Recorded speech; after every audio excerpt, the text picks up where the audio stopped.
지금까지 우리는 예수님의 12사도들 가운데 8분을 살펴봤습니다. 이제 4분 남았는데 이거 설교가 뭐 교수님이 강의하는 것처럼, 그런데 어떻게 하냐 이렇게 하시는 분이 혹시 있을 줄 몰라서.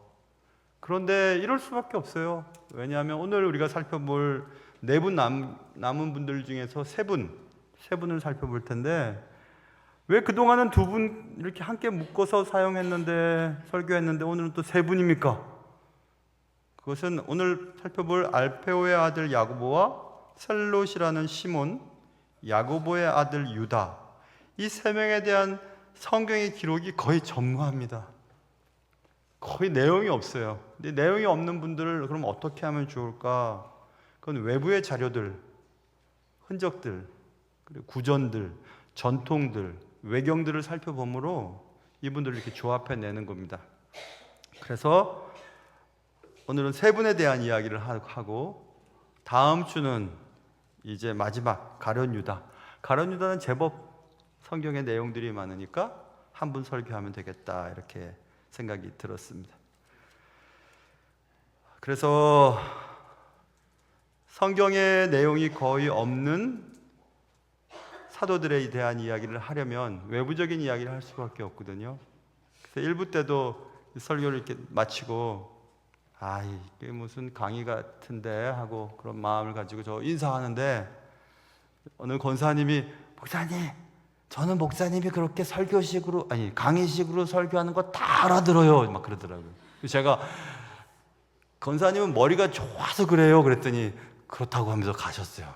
그러니까 오늘 이 말씀도 여러분이 잘 이해가 되면 그렇고 이해가 안 되면 또 그런 겁니다. 그러니까 너무 힘들어하지 마시고, 또 졸음이 오면 주무셔도 돼요. 할 수 없습니다. 어차피 저는 안 쳐다볼 테니까 계속 그 영상을 보시면서 이 3분에 대한 이야기를 해주는 데가 없어요. 내용이 있어야 할 거 아니에요. 그래서 자료들을 살펴보면서 조합을 해서 전달하는 겁니다. 저도 이제 평생 이제 앞으로 이거 안 할 거예요. 이제 할 기회가 없을지도 모르니까. 그래서 오늘 여러분 잘 들으시기 바라요. 첫째, 오늘 첫 번째 등장하는 분, 알페오의 아들 야고보라 이렇게 있잖아요. 제임스라고 하는 이름, 영어로 제임스, 유다 사람은 야고보. 야고보 이름이 워낙 흔한 이름이기 때문에 어느 지역의 태생 누구 이렇게 하거나 누구의 아들 누구 이렇게 얘기를 해서 구별짓지 않으면 누가 누군지 모릅니다. 누가 누군지 모르기 때문에 어느 분을 찾아서 그 분의 인생을 논한다는 것은 잘못된 인생을 논할 수가 있기 때문에 꼭 이분이 누군가를 먼저 살펴봐야 하는 겁니다. 이름에 대한 부분입니다. 알페오의 아들 야고보다 이랬죠. 알페오의 아들 야고보. 그것은 우리가 지난번에 살펴본 14절에는 야고보와 요한, 안드레 빼고 야고보와 요한 형제지 않습니까? 근데 야고보와 요한은 세베대의 아들이었거든요. 그러니까 세베대의 아들 야고보와 오늘 본문은 알페오의 아들 야고보, 다른 사람입니다. 12명의 이름 속에 2분의 야고보라는 이름이 있지만 다른 분입니다. 그러면 이분은 누군가? 이 야고보는 누구를 말하는 것인가? 첫 번째 학자들의 이야기는 이렇습니다. 갈라디아서 1장 19절을 보면 주의 형제 야고보라는 얘기가 나오거든요. 주의 형제 야고보, 주님의 육적 동생 야고보. 그러면 그분을 말하는 건가? 예수님의 동생 야고보를 말하는 건가? 틀립니다. 예수님의 동생 야고보와는 구별되어야 합니다. 왜냐하면 주의 형제 야고보라면 야고보의 아버지는 요셉이죠. 요셉. 예수님의 아버지가 요셉이니까 주의 형제 야고보가 그분이라면 요셉의 아들 야고보 이렇게 얘기했어야죠. 알페오의 아들 야고보라고 얘기하지 않고, 알페오의 아들이면서 어떻게 요셉의 아들이 될 수 있을까? 그러니까 아버지 쪽에서는 우리가 어떤 정보를 얻어내기가 어렵습니다. 그렇다면 어머니 쪽에서 한번 살펴볼까? 알페오의 아들 야고보, 그럼 야고보의 어머니는 마리아라고 알려지고 있는데 왜냐하면 성경에 써 있으니까 그건. 그런데 이 야고보의 어머니인 마리아는 누군가? 십자가 당일 십자가 밑에 있었던 마리아 중에 한 명이라고 우리는 믿고 있습니다. 새벽에 일어나 예수님의 무덤으로 달려가서 예수님의 몸에 향유를 붓기로 결심했던 마리아 중에 한 명.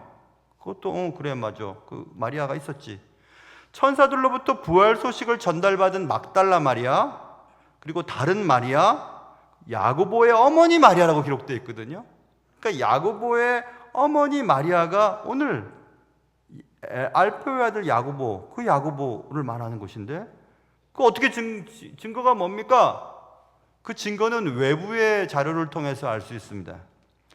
여러분, 레오나르도 다빈치의 최후의 만찬이라고 하는 그림 다 보셨을 겁니다. 좀 이따가 예배 마치고 인터넷에서 그 그림을 다시 한번 확대해 보세요.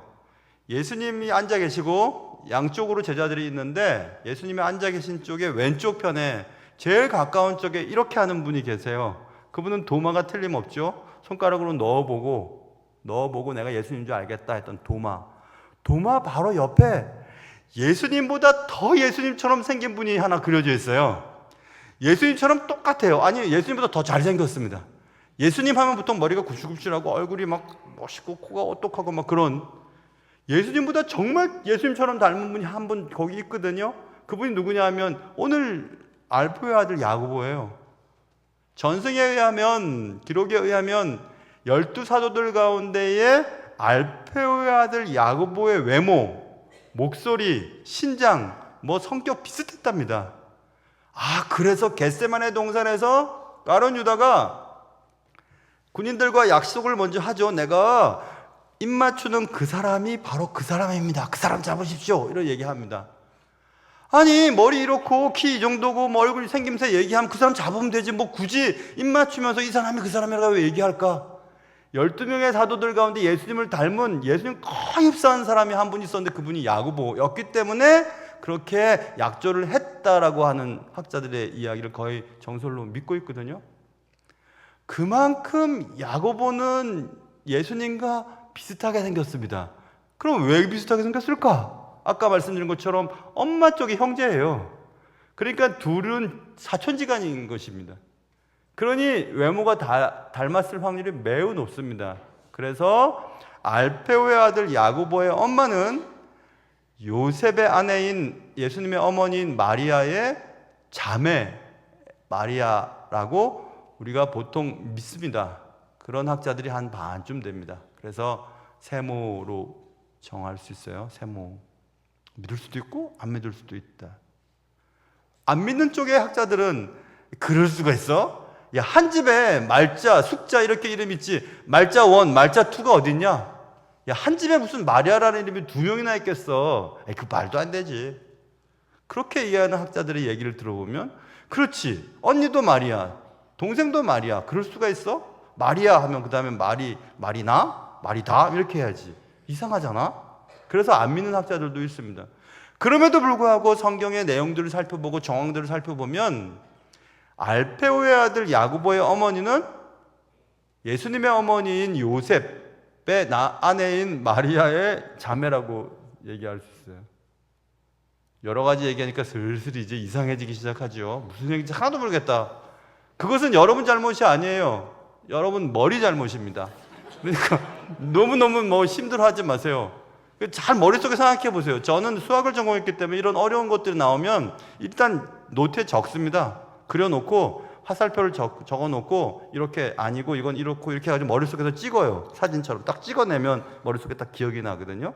자, 이제 그래서 그 야고보는 그런 야고보다라고 하는 게 세모인데, 또 한편의 학자들은 아니다, 그 사람 아니야. 성경에 봐봐, 알페오의 아들 레위라는 말이 마가복음 2장 14절에 나옵니다.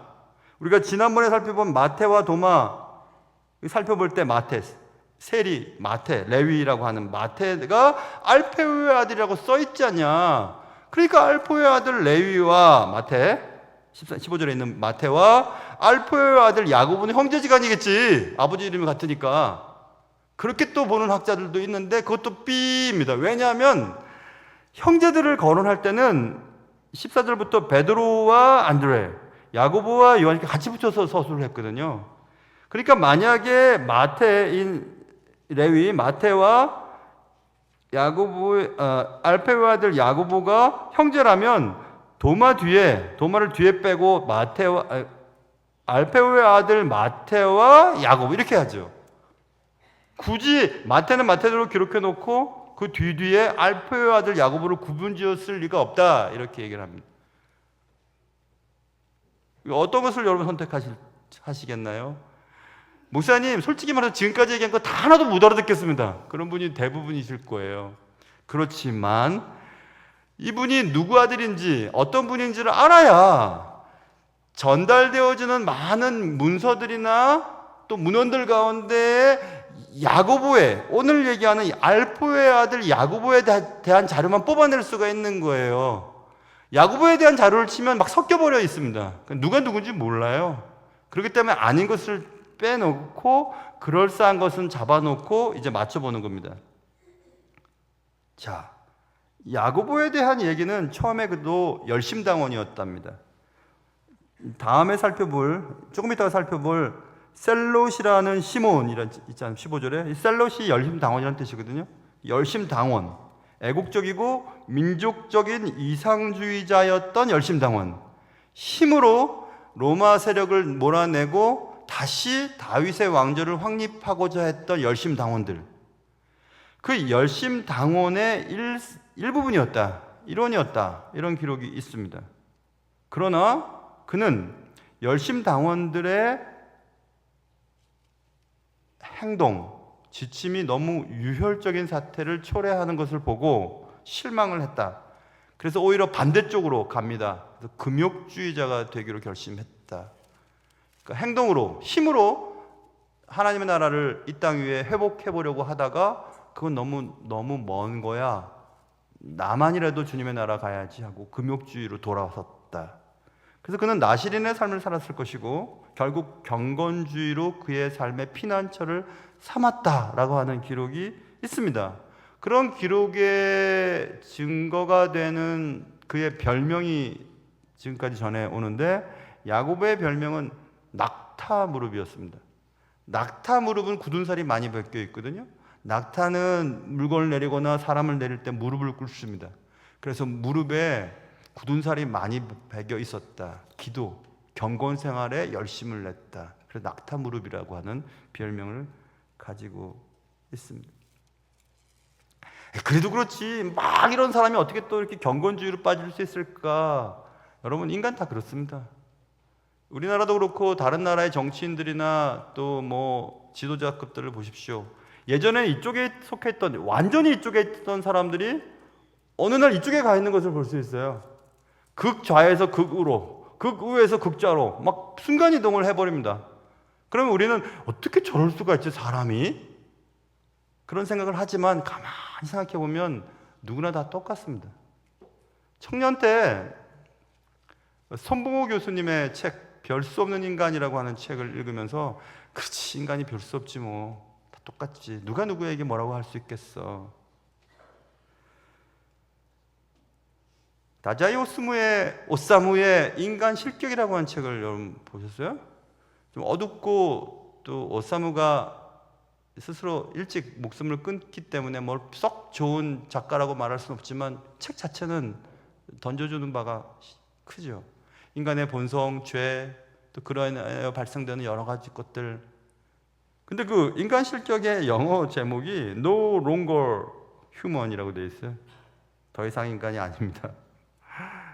여러분, 인간이지만 인간이 아닌 행동들을 우리는 많이 하지 않습니까? 분명히 인간인데 인간이 아닌 행동들을 합니다. 왜 그럴까? 인간이면 하나님의 형상을 입고 태어났는데 인간이 아닌 행동을 해. 왜 그럴까? 죄로 훼손되었기 때문에 그래요. 누구나 다 그렇게 할 수 있습니다. 내가 생각하는 이상, 그래, 힘을 길러서 로마 군대를 몰아내고 다시 메시아가 도래하는 다윗 왕조를 건설하겠다고 생각했던 야고보는 방법이 잘못됐고 이것이 불가능한 것을 깨닫자 내 개인적인 구원에 관심을 두기 시작했다. 그는 AD 62년 주후 62년 예루살렘으로 소환되고, 물론 그 전에 시리아 선교에 열심을 냈던 기록이 남아 있습니다.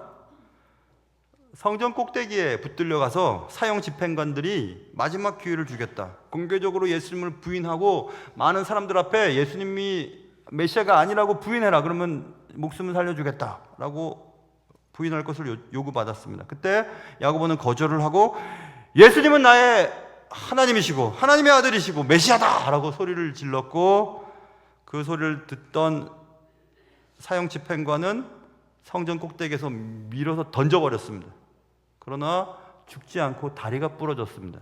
그것을 보고 있던 사형 집행관들은 큰 돌을 잡아다가 머리를 쳐서 그 자리에서 죽여버렸다. 그게 야고보 사도의 순교에 대한 내용이 책에 기록되어 있습니다. 그것이 알페오의 아들 야고보에 대한 이야기입니다. 지금까지 한 얘기가. 또 다음 분, 셀롯이라고 하는 시몬, 아까 말씀드린 셀롯은 열심당원이라고 했습니다. 근데 시몬을 설명할 때 셀롯이라는 시몬, 이렇게 열심당원이었던 시몬 말이야. 왜냐하면 사이몬이라고 하는 시몬이라는 이름도 너무 많았거든요. 베드로도 시몬이었지 않습니까? 이름이 너무너무 많았기 때문에 셀롯이라는 시몬, 열심당원 시몬 이렇게도 얘기하고, 마태복음 10장 4절, 마가복음 3장 18절에 가나안인 시몬 이렇게 얘기합니다. 그가 어디에 속해 있는지를 가지고 구별을 하거나 그의 태생, 그의 고향을 가지고 가나안인 시몬, 그 혈통을 가지고 구별을 하는 가나안이라고 하는 걸 생각해 보세요. 그도 열심당원이었는데, 열심당원이었기 때문에 영적인 문제에 열심을 내기보다 정치적인 문제에 열심을 냈던 사람이었다라는 것을 알 수 있겠죠. 로마 정부를 전복하고 로마인들을 땅에서 몰아내는데 열정적으로 헌신을 합니다. 그래서 열심당원들을 로마 정부가 볼 때는 테러리스트죠. 아주 말이 많지만은 독립운동가를 테러리스트로 하기도 이 규정이 독립운동 말이 많은데 어디서 보느냐에 따라서 이렇게 했다는 거잖아요, 그렇죠? 그래, 고대의 테러리스트, 그러나 유대인들에게서 독립운동가였죠. 여러분 예전 영화인데 마사다라고 하는 이 영화 여러분 보신 적 있어요? 마사다는 천혜의 요새입니다. 로마 군대가 마사다를 포위하면서 절대 공격해서 이기지 못하자 그 옆에 축성을 쌓고 이래가지고 나중에 마사다를 정복하는 그 옛날 영화 있지 않습니까? 그 마사다를 정복해서 들어갔더니 아이들과 여자들 남겨두고 남자들 다 스스로 목숨을 끊었습니다. 거기에 스스로 목숨을 끊었던 자들이 열심당원들이었어요. 아주 이거 아니면 이거, 로마인들에게 손에 잡혀서 굴욕을 당하느니 우리 다 자결한다 해서 다 자결을 했던, 집단으로 목숨을 끊었던 마사다 요새 전쟁, AD 73년부터 74년까지 벌어졌던 이야기입니다. 이처럼 시몬은 열심당원이었습니다. 이상주의적인 혁명가였습니다.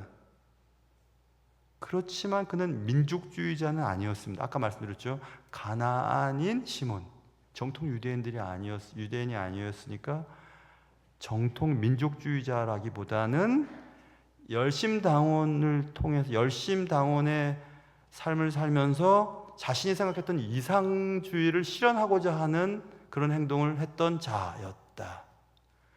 그는 항상 이상주의를 생각했습니다. 이상적인 나라, 이상적인 사회, 그것을 꿈꾸고 있었던 시몬은 어느 날 최상의 이상주의에 대한 것들을, 실마리를 발견합니다.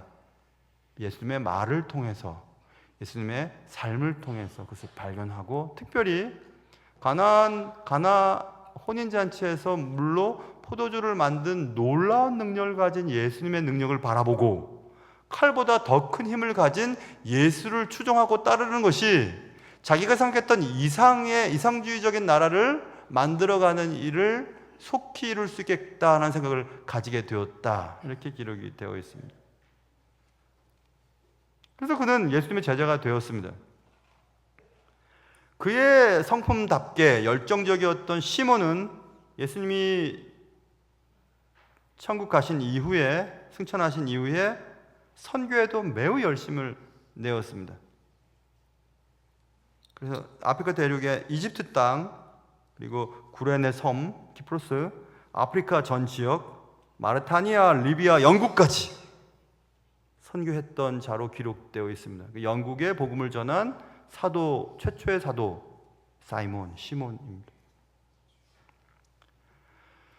시몬은 팍스 로마나 모든 길은 로마로 통한다라고 하는 로마 제국이 건설한 육로나 해상로를 통해 로마 제국의 최서쪽 영국 땅까지 갈 수 있었습니다. 그리고 당대에 헬라어로 통일되었던 로마 제국 가운데 복음을 전할 수 있는 계기가 마련되었습니다. 그래서 시몬은 영국까지 가서 복음을 전하게 되었다. 물론 영국 가기 전에 아프리카나 이집트 여러 나라를 선교했다. 저는 여기서 이런 생각을 해봤습니다. 하나님의 섭리, 하나님이 각 나라의 통치자를 세우고 그 통치자들이 악법을 혹은 세상 통치자들의 일탈 행위로 인하여 어떤 나라를 힘들게 만들고 또 국제 정세를 어렵게 만드는 그런 모든 일들 때문에 두려워하거나 염려할 필요는 없겠구나, 이런 생각을 해봤어요. 왜냐하면 세상 통치자들 위에 계신 만왕의 왕이신 하나님께서 그들의 잘못된 선택이나 그들의 어떤 강압적인 어떤 행동을 통해서 로마처럼 길을 건설하게 하고 강제로 헬레니즘 문화 속에서 헬라어를 사용하게 하는 이런 일들을 통해서 복음이 증거되었거든요. 갈라디아서에 있는 것처럼 때가 참에 하나님의 아들이 이 땅에 오셨다는 그 때라고 하는 것은 바울 신학의 대가가 이런 얘기합니다. 그 때라고 하는 것은 전 세계적인 로마의 통치 아래 육로나 교통로의 확충, 그리고 언어의 통일, 이런 것들을 통해서 복음이 확산될 수 있는 여러 가지 조건들이 마련되는 때라고 말하거든요. 그래서 저는 미국이나 또 강대국들 사이에 딱 있는 이 나라가 세상의 통치자들의 잘못된 선택과 국제 정세 속에서 위험에 처하든 아니면 어떤 일이 벌어지든 그것 역시 하나님의 주권 가운데 벌어지고 있고 하나님이 알지 못하신 일은 없겠구나 라는 생각을 해보니까 두려워할 필요 없겠구나 이런 생각이 들었어요. 어찌됐든 이 시몬은 많은 기적과 설교를 무한한 고난과 어려움을 감당하면서 각 지역을 돌아다니면서 선교를 했던 자라고 기록으로 남아 있습니다. 이집트에서 복음을 전한 후 메소포타미아, 티그리스 강과 유브라데스, 메소포타미아 지방에서 조금 전에 좀 이따가 살펴보게 될 야고보의 아들 유다, 이제 마지막으로 살펴보게 될 그 유다를 만나서 페르시아로 선교 여행을 가지고 많은 기독교 신앙의 수확을 거두었다. 그 후 십자가에 못 박혀서 결국 순교를 했다. 순교한 날이 AD 65년 5월 10일이었다. 그래서 5월 10일을 동방교회나 서방교회 모두 다 5월 10일을 사이몬의 순교날로 지금도 기념하고 있습니다. 거의 틀림없는 것 같습니다. 자, 그럼 외부의 그 자료를 통해서 이 시몬의 선교 사역이 어땠는지를 살펴볼 수 있는 방법을 우리가 취하겠는데, 그것은 몇 가지 책을 제가 거론하겠습니다. 알포드라고 하는 분의 영국 교회 연대기, 영국 교회가 어떻게 영국 그 전역에 복음이 증거되었는지를 기술한 알포드의 영국 교회 연대기에 이런 구절이 나옵니다. 사도들이 영국에서 설교를 했다. 사도들, 복수로 쓰였습니다. 사도들이 영국에서 설교했다.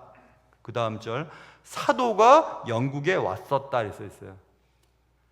그러면 한 분의 사도가 영국에 와서 복음을 전했고 좀 있다가 사도들이 그 영국에 와서 복음을 전했다. 그 한 사도가 누구냐? 그 사도가 시몬입니다. 어떻게 그걸 알 수 있어요? 장 다니엘루라고 하는 분의 The Christian Century라고 하는 책이 있어요. 크리스천 세기라는 뜻이죠. 그 책에 기독교가 실제로 북아프리카 해안 전역에 침투해 있었다 이렇게 써놨습니다. 아프리카의 북아프리카 지역에 많은 교회 공동체가 생겼고 또 교회가 건축되고 있었다. 그것을 증빙하는 자료는 AD 216년에 카르타고 공의회가 열리게 됩니다. 지금 오늘, 내일, 모레까지 송도 로잔 대회가 열려요. 우리나라에서 복음주의 세계적인 복음주의 교단의 협의체인 로잔 대회가 우리나라에서 열립니다. 그런데 전 세계, 그러니까 복음주의고 자유주의가 있기 전에 전 세계 교회의 공회가 카르타고에서 열렸을 때에 아프리카에서 비숍들, 주교들이 70만 명이 참석을 해요. 여러분, 그 아프리카에 많은 교회 지도자들 가운데 대표들이 간 거거든요. 대표가 71명이나 참석을 합니다. 아프리카 내에서만. 그러니까 얼마나 아프리카에 복음이 확산됐다는 것이 간접적으로 증명되는 구절이거든요. 또 2세기의 한 영국 왕이 로마에 편지를 보내는, 로마 교회 공동체에게 편지를 보내는 것이 발견됐는데, 그 편지의 내용은 그 2세기의 영국 왕이 내가 그리스도인이 되려면 어떻게 해야 되는지 좀 알려달라고 하는 편지가 로마 교회에게 전달이 되었습니다. 그것이 또 발견되었습니다. 그렇다면 아무튼 초대교회부터 엄청난 교회의 확산이 벌어지고 있고, 그 일에 시몬도 특별히 아프리카나 이집트 지역이나 영국까지 복음을 전하는 일에 큰 공헌을 했다는 것쯤은 우리가 믿을 수 있습니다. 메리 샤프라고 하는 분의 책, 유럽의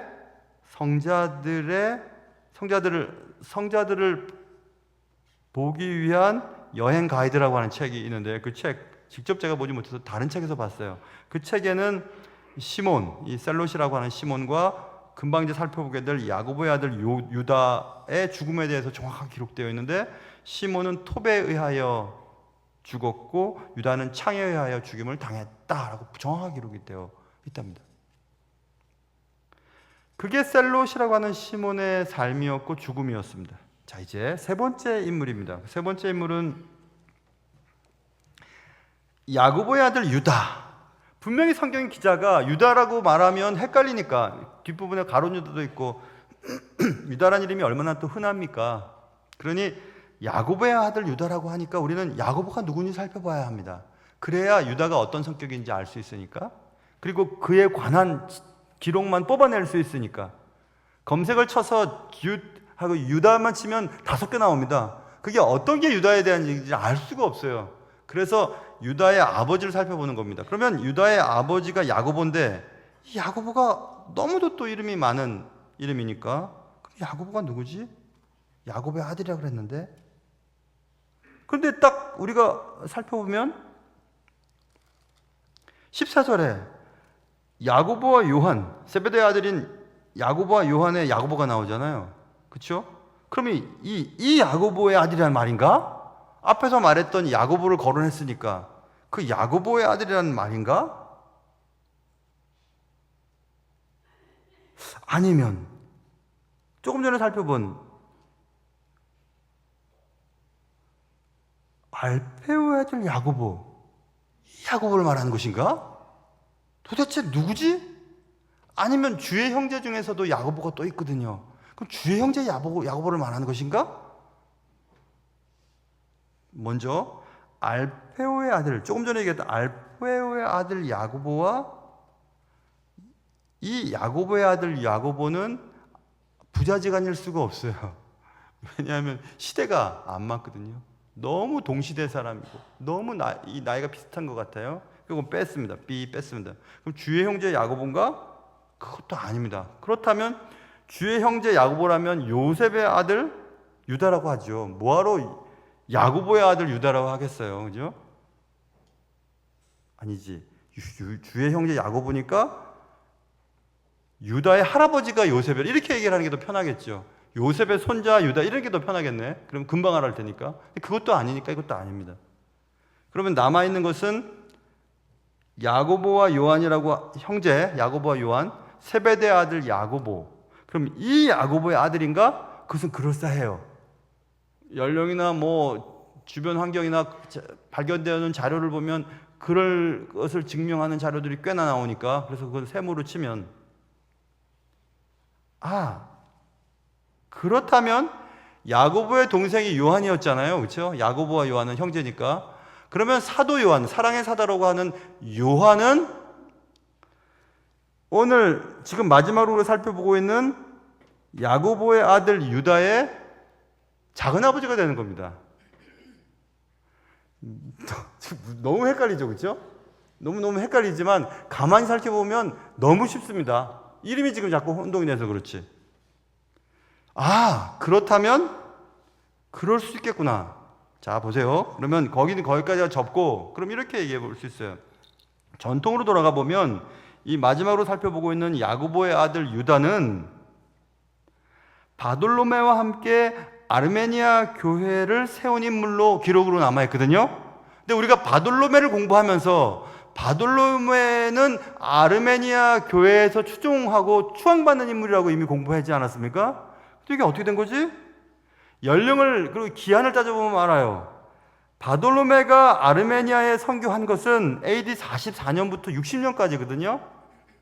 그런데 이미 바돌로메가 아르메니아 교회 선교를 할 때 이미 아르메니아 지역에 예수 믿는 사람들이 있었습니다. 그건 뭐냐? 그것은 오늘 우리가 살펴보는 야고보의 아들 유다가 AD 35년부터 43년까지 복음을 전했다는 기록이 또 발견됐어요. 그러니까 바돌로메보다 이미 오래전에, 그 전에 바돌로메가 아르메니아에 가서 복음을 전하기 전에 야고보의 아들 유다가 복음을 전했다는 것이 확실시 됩니다.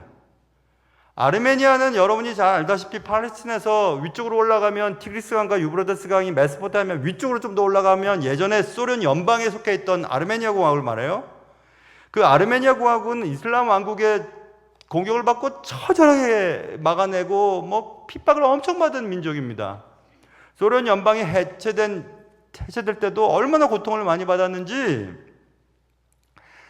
저쪽 그 캘리포니아 쪽에 가보면 우리가 잘 아는 LA 있지 않습니까? LA라고 하는 로스앤젤레스 그 바로 위쪽에서 약간 오른쪽에가 글렌데일이라고 하는 도시가 있어요. 글렌데일. 제가 글렌데일에서 살았거든요.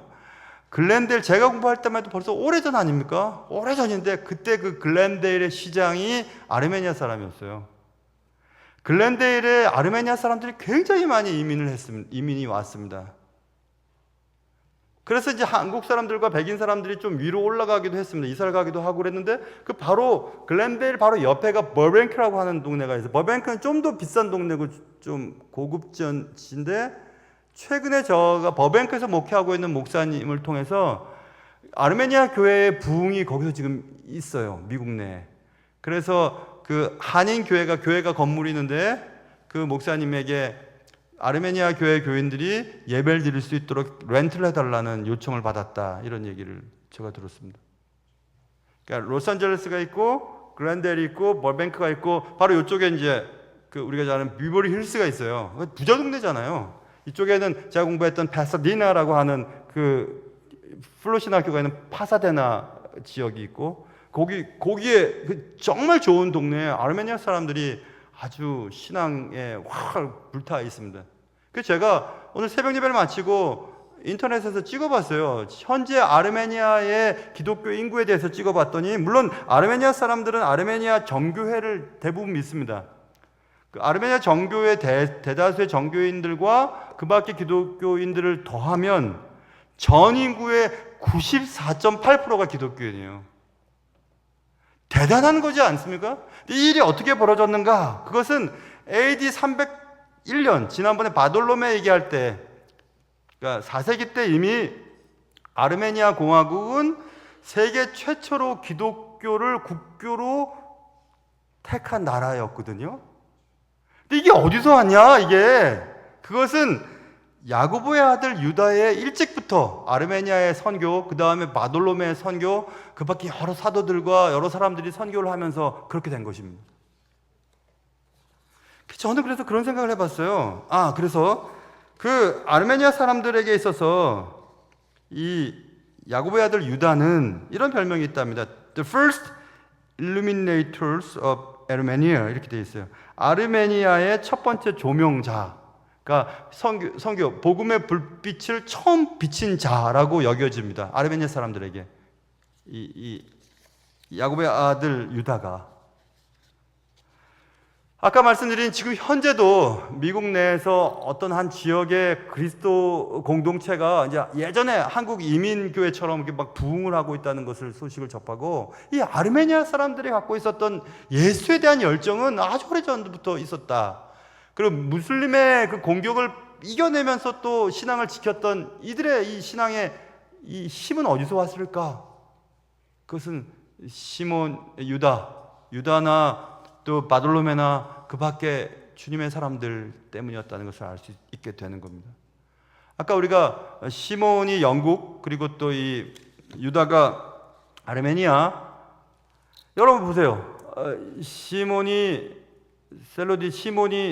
영국의 복음을 전하고, 영국에서 청년들이 미국의 또 복음주의자들이 미국의 복음을 전해서 조나단 에드워드나 미국의 부흥운동이 벌어지고, 또 위튼 대학이나 이런 학생들이 또 꿈을 가지고 한국에 또 와서 복음을 전하지도 못하고 목이 잘려서, 대동강변에서 목이 잘려서 죽었던 토마스 선교사뿐만 아니라 많은 미국의 청년들과 선교사님들이 우리나라에 또 복음을 전했고, 또 그 전달된 복음들이 얼마나 많은 희생과 노력 때문에 전달돼서 지금 여러분이 또 제가 예수를 믿고 있는 거 아니겠습니까?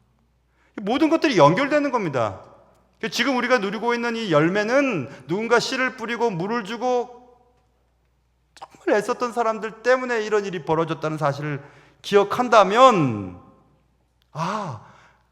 지금 내가 누리는 이 예수 믿고 사는 이 행복은 성경에는 그들의 행적이 기록되어 있지 않지만 그 나라 사람들의 마음 속에, 그리고 그들의 삶의 현장 속에 그들과 함께 했던 이런 분들의 삶이 녹아져 있다는 사실을 알 수 있게 되는 겁니다.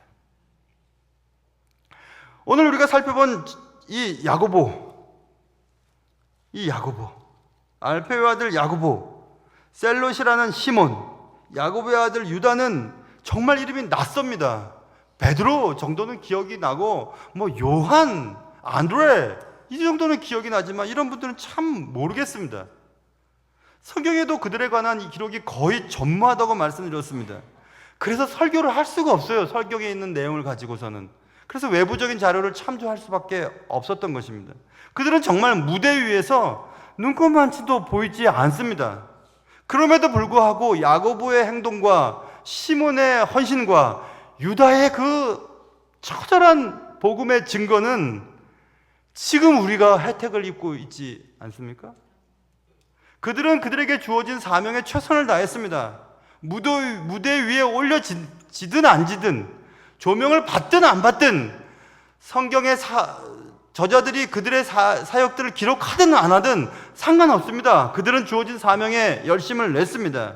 눈에 띄지 않았던 존재들이었지만 그들은 사실 빛나는 존재입니다. 숨어 있어도 빛이 나는 존재였습니다. 우리가 모두 타고난 리더 베드로 같은 사람이 될 수는 없습니다. 기질상 요한처럼 사랑이 많은 사도가 될 수도 없습니다. 모두가 다 말입니다. 또 지난주에 배웠던 것처럼 마태처럼 머리가 명석해서 기록을 잘해서 복음서를 써내려갈 수 있는 인물도 아닐지도 모릅니다. 그러나 드러나 있지는 않아도 빛이 나는 존재가 있습니다. 알페오의 아들 야고보가 그랬고, 셀롯이라고 했던 시몬이 그랬고, 야고보의 아들 유다가 그랬습니다. 명품은 따로 광고를 할 필요가 없다고 합니다. 왜냐하면 명품이니까. 굳이 광고를 하지 않아도 다 찾는다고 합니다. 숨어 있어도 빛이 나는 것은 명품이라고 합니다. 하나님의 이 선교 역사 속에서 굳이 꼭 조명을 받지 않고 무대에 오르지 아니하고 저처럼 앞에 드러나지 않아도 잠잠히 예배하고 주위 사람들에게 복음을 전하고 삶의 자리에서 예수님의 말씀을 따라 살아보려고 몸부림치는 여러분이 바로 숨어 있어도 빛이 나는 그런 존재들입니다. 기도하겠습니다. 하나님, 숨어 있었지만 이들은 분명히 어느 나라의 큰 역할을 감당하고, 그들은 또 꼬리에 꼬리를 물며 복음을 전달하고 바턴을 전달했던 계주 선수처럼 복음이 전달되어 오늘 여기 우리에게까지 전달되었습니다. 하나님, 우리도 드러나진 않아도 존재 자체가 빛이 나는 예수님을 믿는 사람으로 살 수 있도록 도와주옵소서. 예수님의 이름으로 기도합니다.